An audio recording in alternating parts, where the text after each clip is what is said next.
I never thought I'd be the guy posting on Reddit, especially not here, but I'm sitting in my office, home office, that is, trying to piece everything together.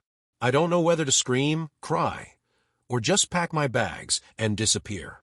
I haven't told anyone yet, but it feels like if I don't say it somewhere, I'm going to explode. Let me start from the beginning. My name is John Smith. Yes, that John Smith. Growing up with a name like that in a small Texas town, you can imagine the teasing. Hey, John Doe, or John Smith. What's next, Jack Nobody? It was constant, and for years I hated it. I hated me, but I wasn't a quitter. By the time I graduated high school, I decided to get out, join the Marines, and prove I was more than just a punchline. 6 years. That's how long I served. Some of it was routine. Some of it wasn't. Let's just say my performance caught the attention of certain people. People from a group called Sector Alpha. Ever heard of it? Probably not. That's kind of the point. Long story short, I started working for them. My cover. IT specialist. Boring. Forgettable. But it lets me move around unnoticed. I gather information, clean up messes, whatever they need. Most days, it feels like I live two lives, John the IT guy and someone else entirely. Then there's Houston, my wife. Her name is a lot cooler than mine, I'll admit. She's got this warm, bubbly personality that makes people instantly like her. She's a legal secretary, loves her job, and, at least until yesterday, I thought we had a good thing going. Married 6 years. We don't have kids yet, just a small house, a Labrador named Chief, and a life that looks from the outside perfectly ordinary. And that's how I like it. Or I did. Yesterday, I got home earlier than usual. I had a feeling, call it instinct or just dumb luck, but something didn't sit right with me all day. When I pulled into the driveway, I noticed the curtains were drawn. Houston's car was there, but the house felt off. You ever get that sense? Like the air's heavier, like something's just waiting for you behind the door? I stepped inside, and immediately, I smelled dinner. Not just dinner, but romantic dinner. Candles on the table, 2 wine glasses, music playing softly in the background. Houston was in the kitchen wearing a red dress she hasn't pulled out in years, her makeup perfect, her hair curled. She froze when she saw me. "You're home early," she said, trying for casual. Her voice was too high. Yeah, finished up quicker than I thought. I set my bag down and looked around. What's all this? Oh? It's nothing. I was just trying a new recipe. For you. Surprise. She gave me a tight smile and went back to chopping vegetables. Her hands were shaking. Something wasn't right. I moved closer, leaning on the counter. "Who's coming over, Houston?" Her knife stopped mid-slice. She looked up at me, pale now, her lips trembling. That was when the front doorbell rang. And that's when everything changed. Houston dropped the knife, looking at me like I'd caught her with her hand in the cookie jar. "John, I can explain." "Explain what?" I asked, my voice sharp. "Who's at the doors?"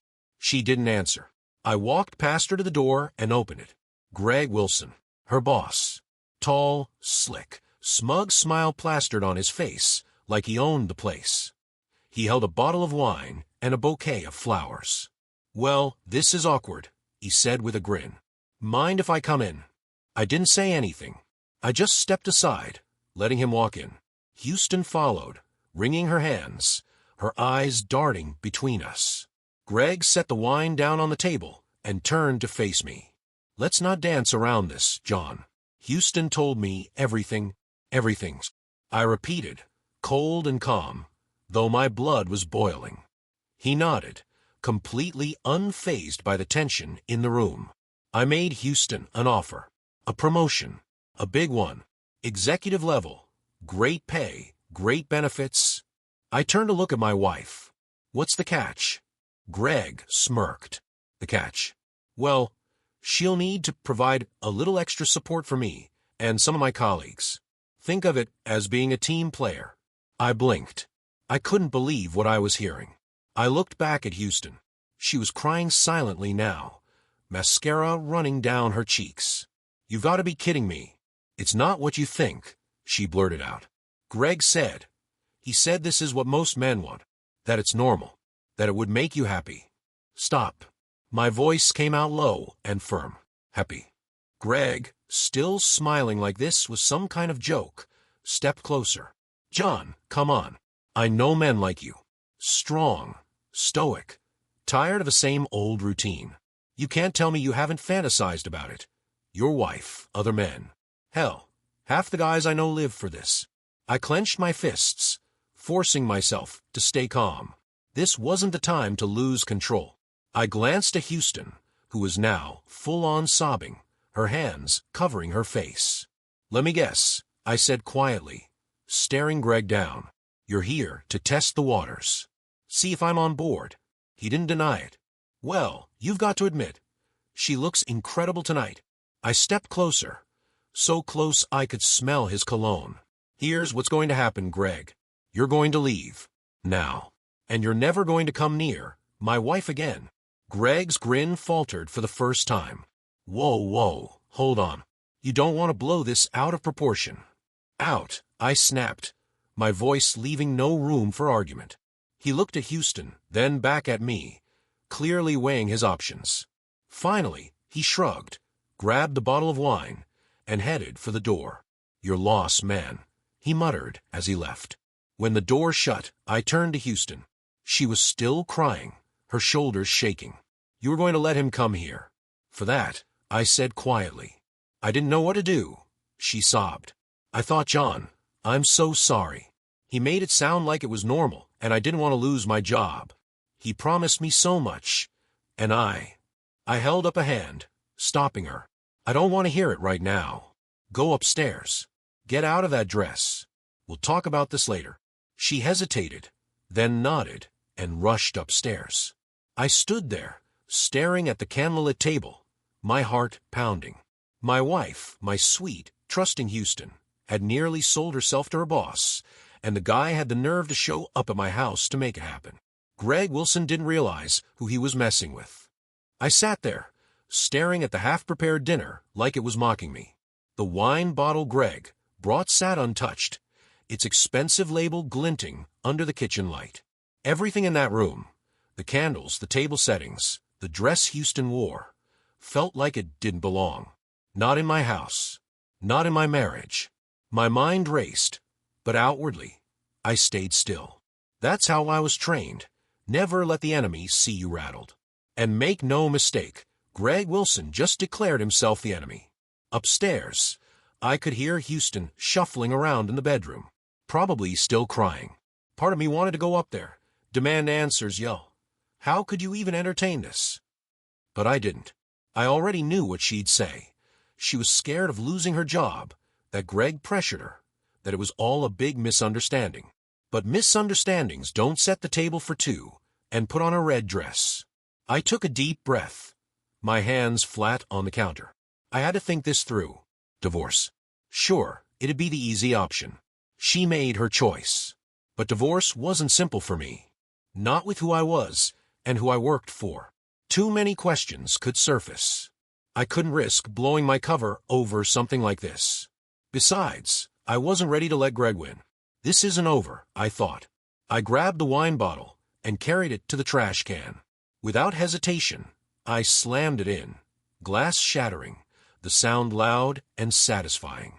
Upstairs, the noises stopped for a moment, like Houston was holding her breath. Good. I pulled out my phone, opened a secure messaging app, and typed a single word to my contact at Sector Alpha. Wilson. That was all I needed to say. No details. They'd dig him up. Every text, every call, every shady business meeting. Whatever Greg Wilson had been hiding, I'd know about it soon enough. I sat down on the couch, forcing my heartbeat to slow. Chief, our lab, came over and rested his head on my knee, sensing something was off. I scratched behind his ears, staring blankly at the dark TV screen. Houston came down about 20 minutes later, dressed in sweats and a t-shirt, her makeup wiped off.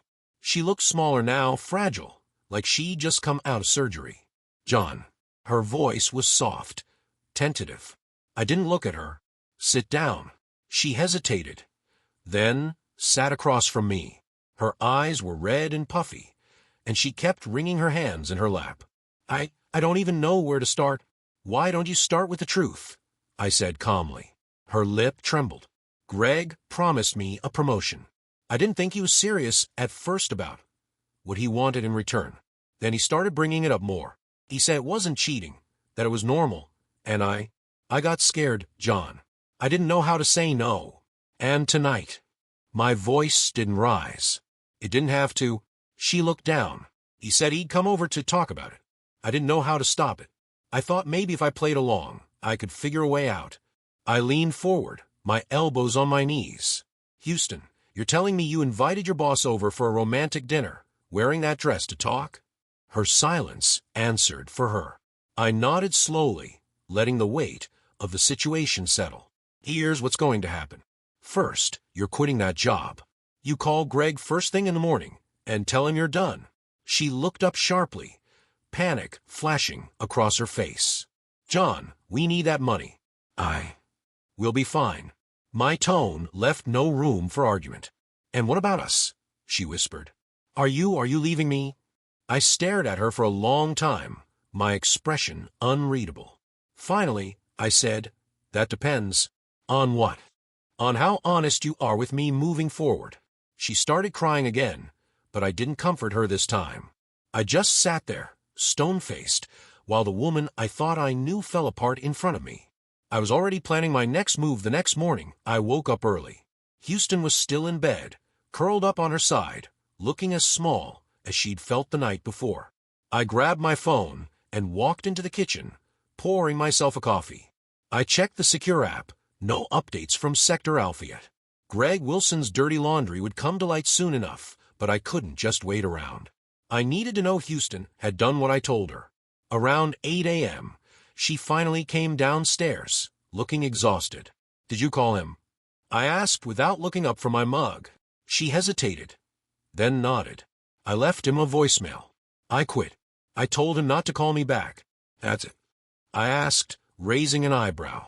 She swallowed hard. What else was I supposed to say? Before I could respond, my phone buzzed. A number I didn't recognize. I frowned, stepping away from Houston and answering. Smith.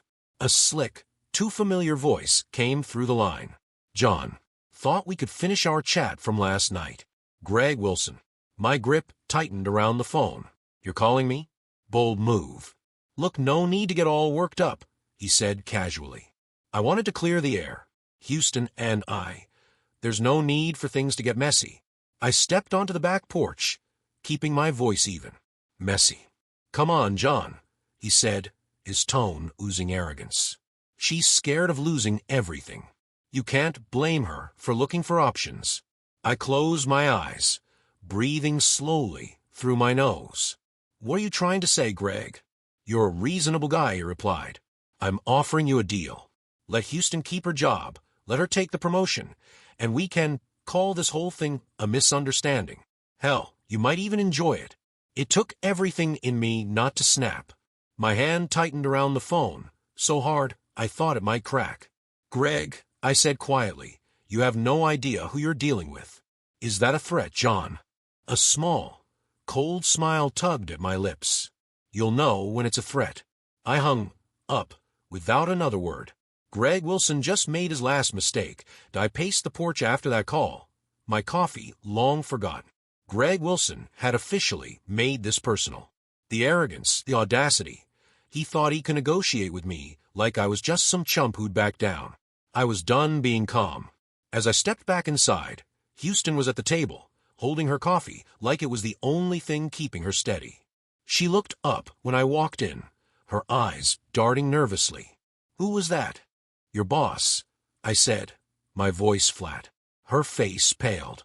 What did he want? To test my patience. I grabbed my keys from the counter and headed for the door. Where are you going? She asked, standing up quickly. Out. I needed time to think, and sitting in that house wasn't going to help. The walls felt like they were closing in on me. I got in my truck, Chief hopping into the passenger seat, and drove. No destination, just the road. About an hour later, my phone buzzed again. I pulled over to check it. This time, it wasn't Greg. It was a single, coded message from Sector Alpha. File acquired. Wilson, priority level 3. Level 3. That meant Greg Wilson was worse than I thought. Something dirty was buried in his past, and I was about to dig it up. I drove back home, my mind racing with possibilities. When I pulled into the driveway, I noticed a black car parked across the street. Tinted windows. Idle engine. It didn't belong there. I stayed in my truck, watching it for a few minutes. The car didn't move. That's when I knew Greg wasn't finished. I grabbed my bag and walked inside. Houston was on the couch, scrolling through her phone. "Were you expecting anyone?" I asked. She blinked up at me. "No." "Why?" I didn't answer. I just pulled the curtain back slightly, catching another glimpse of the car. Still there, watching. "Go upstairs," I told her quietly. Why?" "Just do it." She stared at me for a second before obeying, her footsteps retreating up the stairs. I walked into the kitchen, reached under the sink, and pulled out my old, unregistered Beretta. Greg Wilson had crossed a line, and I wasn't about to sit back and wait for his next move. If he wanted to play games, I was ready. The black car stayed parked across the street for another 15 minutes. I didn't move. I sat at the kitchen table, gun resting on my thigh, watching through the slats of the blinds. Then the engine cut off. The driver's side door opened, and a man stepped out. He was tall, broad-shouldered, wearing a cheap suit and sunglasses. Exactly the kind of guy who thought he looked intimidating. The kind of guy Greg Wilson would send when he didn't want to get his own hands dirty. The man stood by the car for a moment, scanning the house. I didn't flinch. I didn't blink. When he started walking toward the front door, I was already there, waiting. The knock came, 3 hard, deliberate bangs. I cracked the door just enough to see him. "Can I help you?" He smiled faintly. "Mr. Smith." "That's me. Greg Wilson sent me. He wanted me to deliver a message." I didn't say anything. I just stared at him, letting the silence stretch. He shifted a little, clearly not used to someone like me. "Greg's a reasonable man," he continued, trying to sound casual. "He doesn't want any trouble. He thinks you're blowing this whole thing out of proportion. Houston's a good employee, and he wants to keep things civil." "Civil, right." I tilted my head slightly. "Civil. That what he told you to say?" The guy smiled again, like he thought he was in control. "Yeah. Civil. He just wants you to reconsider your position." "Here's my position." I stepped forward, opening the door wider, letting him see the gun resting at my side. The smile vanished from his face. "You go back to Greg," I said quietly, "and you tell him I'm not the kind of man he can intimidate. You tell him if I see anyone else sitting outside my house, they won't be driving away." The guy swallowed hard. He took a half step back, clearly reconsidering his life choices. "There's no need for that." I cut him off. "You got the message?" He nodded quickly, backing away. "Yeah, I got it." "Good. Now get off my property." He turned and hurried back to the car, his shoulders tense, his hands shaking slightly. I stood in the doorway and watched as he climbed inside and sped off, tires squealing. Upstairs, I heard Houston call down nervously, "John, what's going on?" "Nothing," I replied, shutting the door and locking it. "Just taking out the trash." She didn't ask anything else. As I stood there, gun still in my hand, I realized one thing. Greg Wilson wasn't going to stop. Not until I made him stop. The man in the cheap suit was gone, but I knew Greg wouldn't stop. He'd poke and prod until he thought I was weak enough to roll over. That wasn't going to happen. Houston stayed upstairs most of the morning. I didn't bother explaining what had just happened, because deep down, I wasn't sure I could look at her without the anger bubbling up. She wasn't innocent in this mess, but Greg was the one pulling the strings now, and I couldn't let that slide. By noon, my phone buzzed again. This time, another secure message from Sector Alpha. "Wilson. Meet confirmed. 3 p.m. downtown office tower." Perfect. I grabbed my jacket, slipped the Beretta into the holster on my hip, and headed for the door. Chief gave me a questioning look from his spot on the couch. "Stay," I muttered. "I'll be back." "Where are you going?" Houston called from the stairs, her voice shaky. "Work," I said without turning around. She didn't need to know the details. By 2:45, I was parked a block away from Greg Wilson's office, a 10-story tower downtown. I stayed in my truck, watching the building through the rear-view mirror. The place screamed middle management success.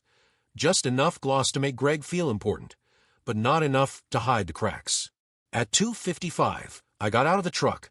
I wasn't in my usual IT specialist disguise today. No, I was the other version of myself. Black jacket, jeans, boots, and a look that said I wasn't there to chat. As I entered the building, the receptionist gave me a practiced smile. "Can I help you?" "I'm here to see Greg Wilson." "He's expecting me," I said smoothly. She blinked, hesitating. "I don't see your name on the schedule."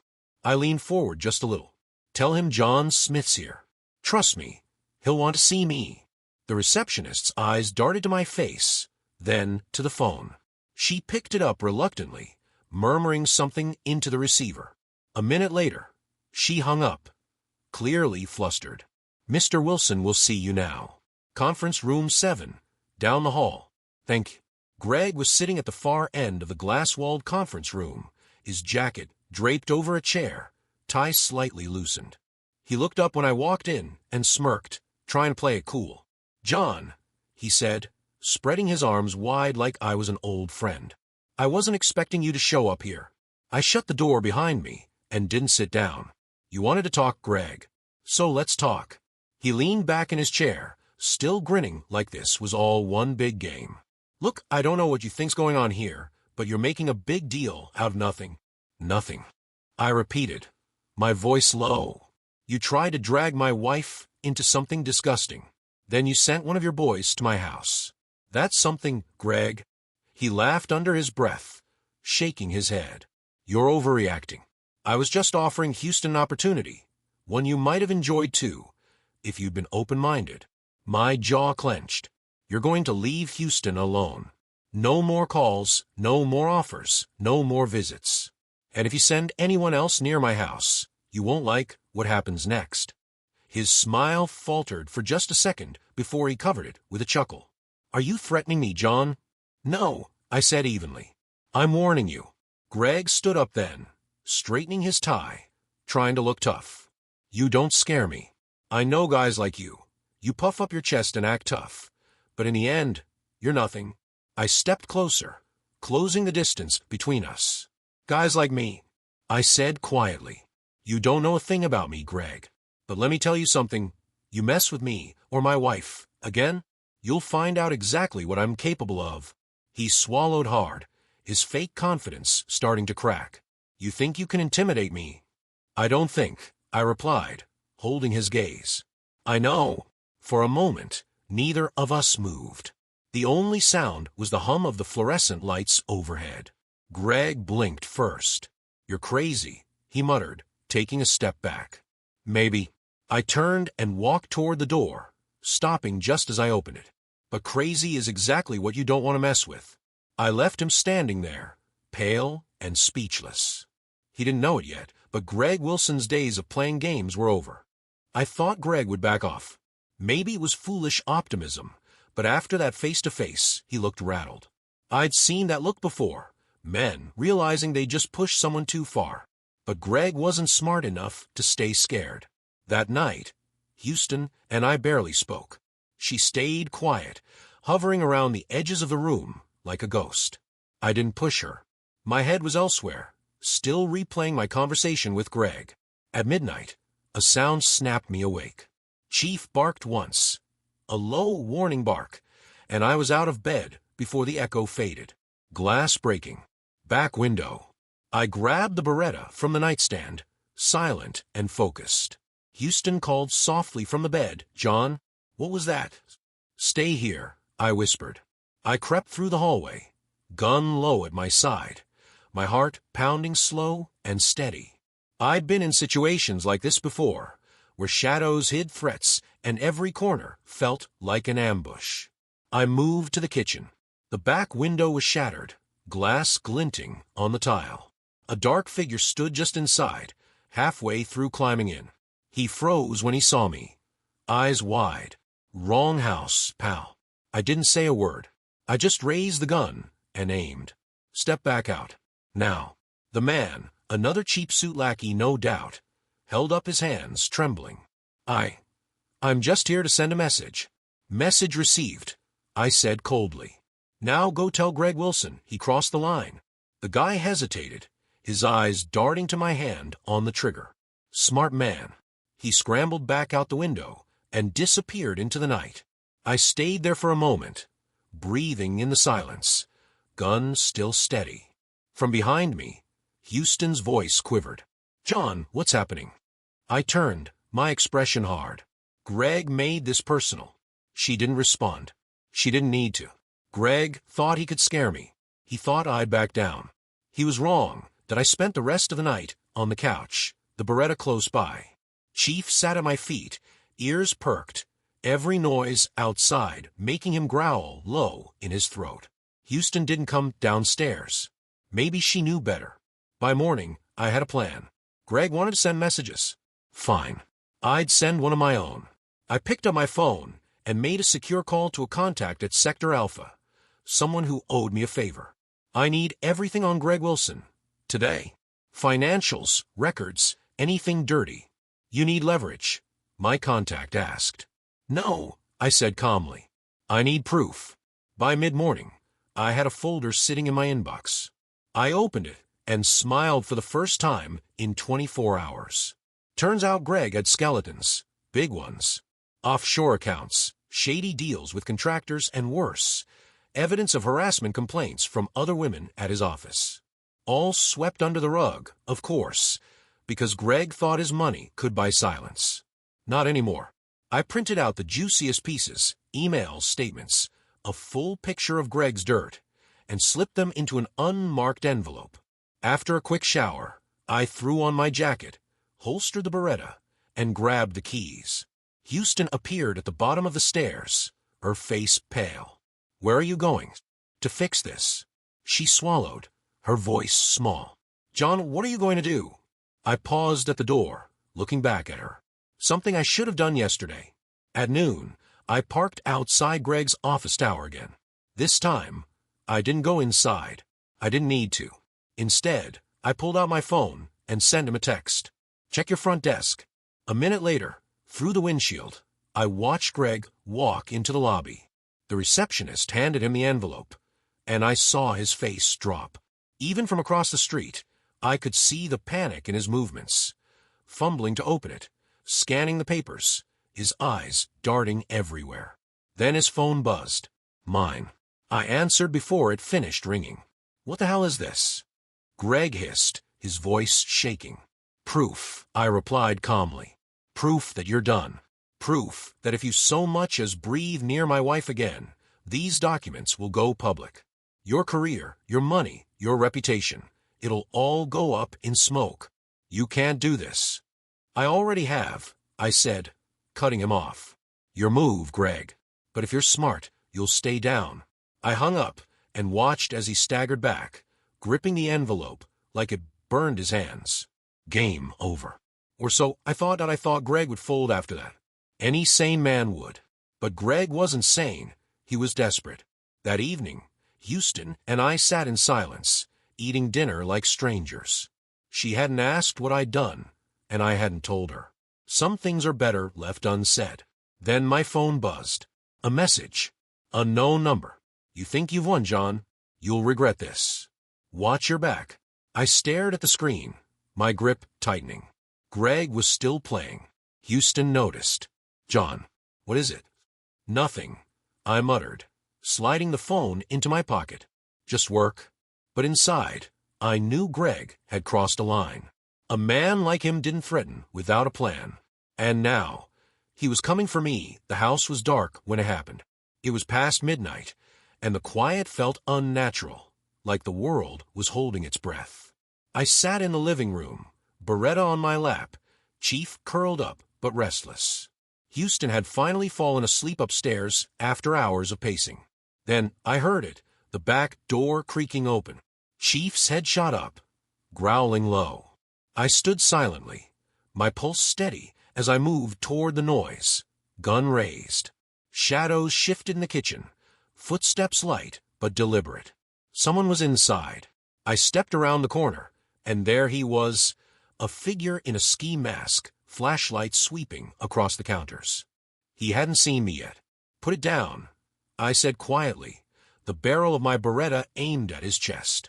He froze, the flashlight clattering to the floor. "Hey, don't shoot." His voice shook, young, nervous. "A hired thug. Who sent you?" I demanded, stepping closer. "I don't know. I was paid to come in, rough the place up. Swear." "Greg. It had to be." I gritted my teeth. "Get out. And tell Greg Wilson this was his last warning." The guy stumbled back through the door, tripping over himself to escape. I stood there for a moment, breathing deeply, the silence creeping back. Houston appeared at the top of the stairs, wide-eyed. "John, what was that?" I looked up at her, calm but firm. "It's over, Houston. One way or another, it's over." By morning, I was done waiting. Greg had pushed this far enough, sending a thug into my house, putting Houston and me at risk. He wasn't just poking the bear anymore. He was begging to be mauled. Houston sat quietly at the table, clutching her coffee like a lifeline. "John," she whispered, her voice fragile, "what are you going to do?" I didn't answer right away. I grabbed my jacket, slipped the Beretta into its holster, and looked at her. "Stay inside. Lock the doors." Her eyes widened. "John, please don't do anything crazy." I paused at the door, my voice cold and steady. Crazy is what happens when you let a man like Greg keep breathing down your neck. I parked outside Greg Wilson's house just before noon. It was a sleek, modern place in a quiet cul-de-sac, the kind of house that screamed money. I sat there for a moment, watching the front door, feeling the weight of what I was about to do. Then I got out of the truck. Greg answered after the third knock. He looked worse than the last time I'd seen him, bags under his eyes, sweat on his forehead. When he saw me, he tried to hide the flash of panic behind a smirk. "John," he said, voice shaky. "Back for another chat." I stepped inside without waiting for an invitation, brushing past him. "Where's the guy you sent to my house?" Greg froze, his face pale. "I don't know what you're talking about." I turned to face him, my patience gone. "You're done, Greg. You hear me? Done. You can't threaten me," he snapped, trying to sound tough. "I'll call the cops." I stepped closer, my voice low and lethal. "Call them. I'll show them the files I have on you. The harassment complaints. The offshore accounts. You think I won't bury you?" Greg's confidence shattered. He stumbled back, his hands shaking. "You don't understand. I can fix this." "There's no fixing it," I growled. "You leave my wife alone. You leave me alone. Or I promise you, Greg, you'll regret it." For the first time, Greg Wilson looked like he believed me, that I thought I'd gotten through to him this time. Greg's pale face, the way he shrank back like a cornered rat, I figured he'd finally seen the writing on the wall. He'd retreat, lick his wounds, and disappear like all bullies do when they're hit harder than they expected. I was wrong. That night, I came home to find Houston pacing the living room. She was holding her phone, her face streaked with tears. When I walked in, she looked up, eyes wide and panicked. "John," she gasped, "you need to see this." "What happened?" I asked, already bracing myself. She handed me her phone, her hand shaking. On the screen was an email to Houston from an unknown address. But it wasn't just any email. Attached to it were pictures. Pictures of me. Me outside Greg's office building. Me parking across the street from his house. Me standing on his doorstep earlier that day. "Greg sent these," she whispered. "He's trying to paint you as dangerous. He said if anything happens to him, these photos will go to the police." My stomach turned to ice. I scrolled through the email. Greg had typed out a neat little narrative for her. "Houston, I'm worried about you. John is unhinged. He's been following me, showing up at my house, making threats. You deserve better. If he snaps, I can't protect you. Be careful. He's not who you think he is." I read it twice, a cold fury boiling beneath my skin. Greg wasn't backing down. He was getting smarter, framing me as the threat, planting seeds of doubt in my own wife's mind. I handed the phone back to Houston. "You don't believe this, do you?" She hesitated, which stung more than I wanted to admit. I don't know what to think anymore, John. Everything's been so crazy." I stared at her, feeling something sharp twist in my chest. "You think I'm dangerous?" "No, She shook her head quickly. "It's not that. He has pictures." "What were you doing at his house?" "Making sure he got the message to leave you alone," I replied flatly. She blinked at me, tears welling up again. "John, this isn't you. You're scaring me." I turned away, trying to swallow the anger. Of course Greg would pull this. He wasn't just trying to hurt me. He was trying to make Houston doubt me, turn her against me. "I'm doing this to protect us," I said, my voice low but firm. By threatening him, she shot back. "What if he calls the police? What if you get arrested, John?" I turned to face her, my jaw tight. "I won't. He's bluffing. He doesn't want the cops involved any more than I do." She didn't look convinced, and I couldn't blame her. Greg had her rattled, and I knew exactly why. That email wasn't just a warning shot. It was psychological warfare. That night, I couldn't sleep. I sat in the darkened living room, Chief curled up at my feet, his snores the only sound in the house. I kept replaying Greg's moves in my head, every angle, every word he'd said. He thought he was winning. He thought I'd crumble under the weight of his lies. Not this time. By sunrise, I had a plan. I picked up my phone and made one last secure call to my contact at Sector Alpha.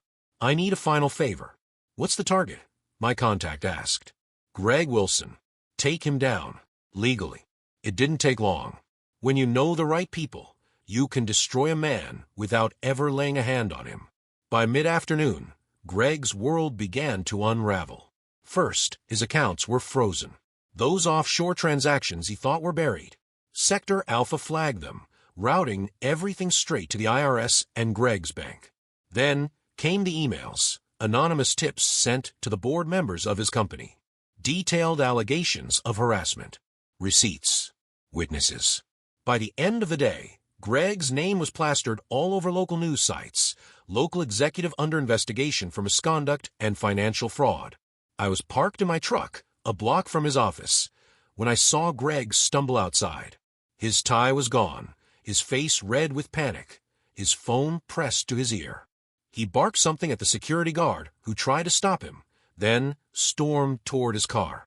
I couldn't hear what he was saying, but I didn't need to. I could tell when a man was drowning. Greg sped out of the parking lot like a madman, tires screeching. I leaned back in my seat, satisfied. He'd been loud, cocky, untouchable. And now, he was nothing. When I walked through the front door that evening, Houston was waiting. She held up her phone, showing me the news article. "Did you do this?" I shrugged off my jacket and met her eyes. "He won't bother you again." She stared at me, unsure whether to feel relieved or afraid. "John, what did you do?" I stepped closer, my voice soft but unshakable. "I protected my family, Houston. That's all you need to know." She didn't say anything, but for the first time in days, she looked at me like I was her husband again. Not a stranger. Greg Wilson's downfall wasn't quiet. It couldn't be. Men like him, smug, untouchable, always a step ahead, make the loudest crash when they fall. By noon the next day, his face was everywhere. News stations, headlines, even office gossip. Local executive resigns amid fraud allegations. Wilson under investigation for misconduct. I sat at the kitchen table, scrolling through my phone as the updates poured in. Greg had lawyered up, but it wouldn't save him. The IRS was on him. His company turned its back on him. And those harassment complaints, well, a few of the women Greg had silenced over the years suddenly found their voices. Houston hovered nearby, silent. I could feel her watching me, but she didn't say anything until I set my phone down. "You really did this, didn't you?" she whispered. I looked up at her. What choice did I have? She sank into the chair across from me, her hands wringing together. "It's over now, right? Greg's gone. He can't hurt us anymore." I study her carefully. "You tell me, did he scare you enough to still doubt me?" Her face fell. John, it's not that. She stopped herself, shaking her head. I didn't know how far you'd go. You're not the same man I married. I let her words sit between us. I didn't argue. She was right. I wasn't the same. But then again, I'd never pretended to be. Houston just didn't know the other side of me. The side that didn't hesitate when a threat appeared. Greg did this, I said finally. Not me. She flinched at the coldness in my voice. What happens now? I stood up, grabbing my jacket.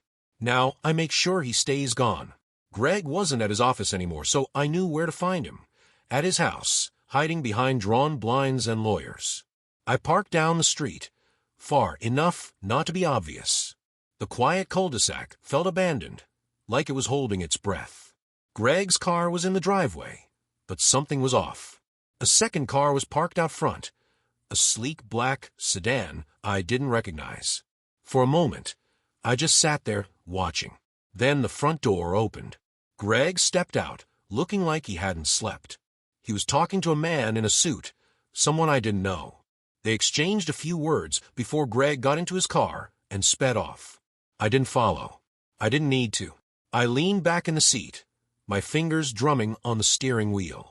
Greg wasn't going to stop until someone stopped him permanently. He wasn't running. He was planning something. I could feel it. That night, back home, Houston sat quietly in the living room, Chief at her feet. I didn't tell her where I'd been. She was fragile enough as it was. John, she said softly, breaking the silence, is this ever going to end?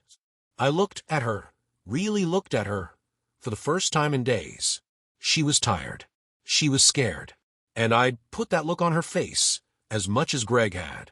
It'll end, I promised. Are you sure? I nodded slowly, feeling the weight of the words settle on my shoulders. One way or another. The uneasy quiet stretched into the next day. Houston stayed home, jumping at every sound. I told her not to worry that Greg was done, but the truth was, I didn't believe it. A man like Greg doesn't go quietly. I'd rattled him, backed him into a corner, and desperate men are the most dangerous. Around noon, I got the message I'd been waiting for. A text from a burner number. Let's settle this. You know where to find me. Come alone, Greg. I stared at the screen, feeling that familiar cold focus settle over me. This was it. The final play. Greg wanted me to come alone. Fine. He'd get exactly what he asked for. I left the house without telling Houston. I couldn't risk her panicking, trying to stop me. She didn't need to know where I was going.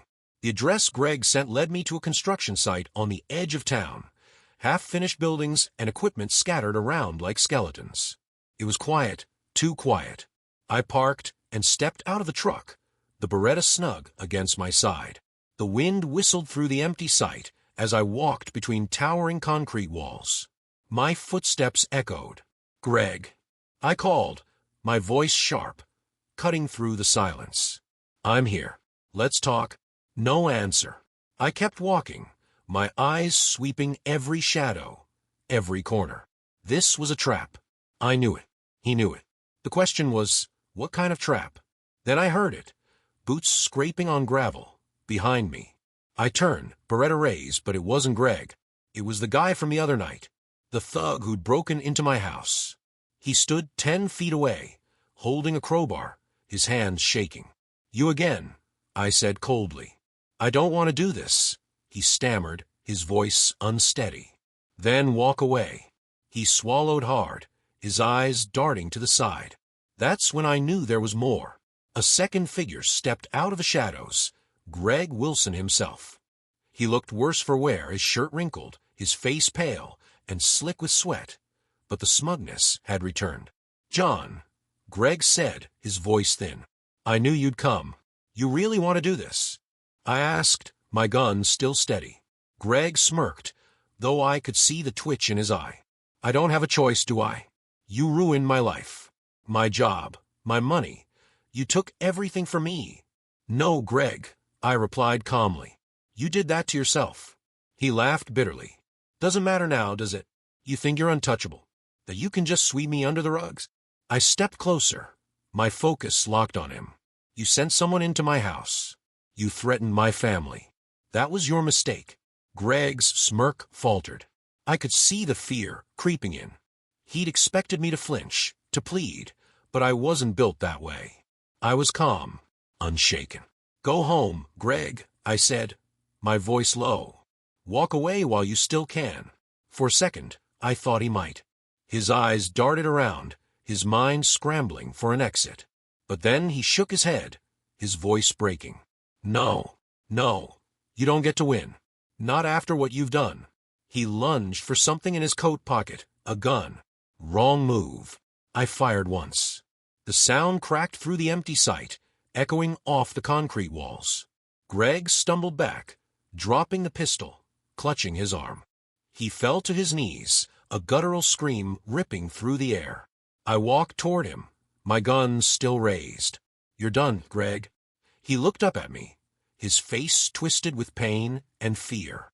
You're insane. No, Greg, I said quietly. I'm prepared. The thug dropped his crowbar and ran, disappearing into the distance. I let him go. He was small time. I stared down at Greg, his breathing ragged, blood soaking through his sleeve. He wouldn't die. Not from this. Just enough pain to make him remember. Here's how this works, I said, kneeling beside him. You disappear.